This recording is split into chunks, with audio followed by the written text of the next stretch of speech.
పూర్వం చందనవనం అనే ఒక రాజ్యం ఉండేది. ఈ రాజ్యం తన సుందరమైన అడవులతో మరియు అందమైన ప్రకృతితో ప్రసిద్ధి చెందింది. కాని అడవిలో ఒక సమస్య ఉంది, ఒక వింత పులి. ఆ పులి మామూలు జంతువులా కాదు. ఆ పులికి గాఢమైన నీలం రంగు తోక ఉండేది. ఆ పులిని ఎవరూ చూడలేరు, కాని ఆ పులి గర్జనతో ప్రజలందరూ భయపడి దూరంగా ఉండేవారు. వింత పులి గురించి చెప్పుకుంటూ ప్రజలు ఎప్పటికప్పుడు భయంతో జీవించేవారు. ఆ పులి రాత్రివేళ ఊరికి సమీపానికి వచ్చి పశువులను తీసుకుపోయేది. రాజు విరాటుడు ఈ సమస్యను పరిష్కరించటానికి తన సైన్యాన్ని పంపించాడు. కాని ఎవరూ ఆ పులిని చూడలేకపోయారు. శివ, లీల మరియు తామర ఊరికి దగ్గరలో ఒక చిన్నపాటి కుటుంబం ఉండేది.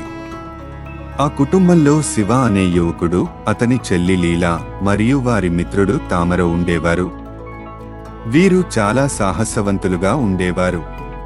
పులి గూర్చి విన్నప్పుడు శివ అన్నాడు, ఎంతవరకు భయపడతాం? మనమే దాన్ని అంచనా వేసి ఆ పులిని ఎదుర్కొందాం. తామర ఒక జ్ఞానవంతుడిగా ఉండేవాడు.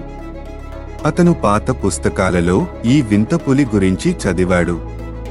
ఈ పులి మంత్ర శక్తులతో నిండి ఉంటుంది. దాన్ని శారీరకంగా ఓడించలేం, కాని అది ఒక రహస్యానికి బానిస.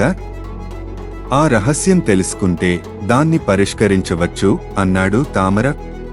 ముగ్గురు సాహసికులు ఆ రహస్యం తెలుసుకోవడానికి అడవిలోకి వెళ్లారు.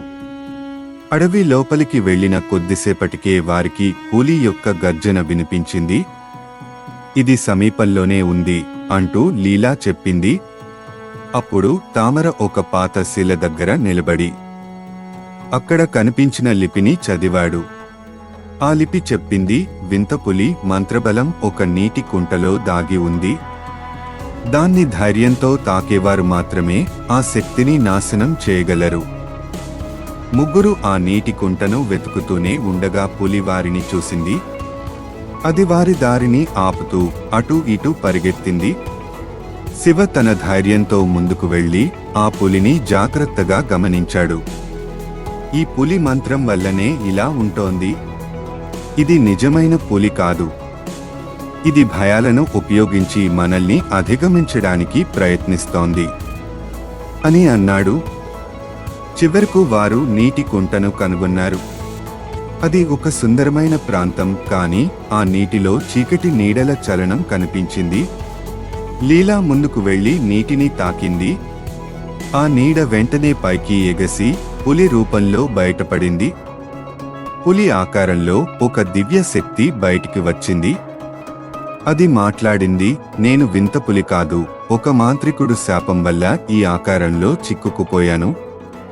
మీ ధైర్యం వల్ల నేను స్వేచ్ఛ పొందాను. మీరు నా శక్తిని నాశనం చేసి నా శాపాన్ని తొలగించారు.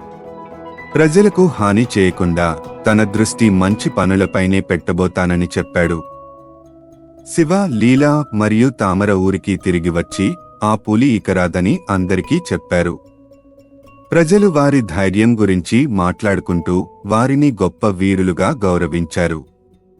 ఆ రోజు నుంచి చందనవనం రాజ్యం మరింత ప్రశాంతంగా మారింది.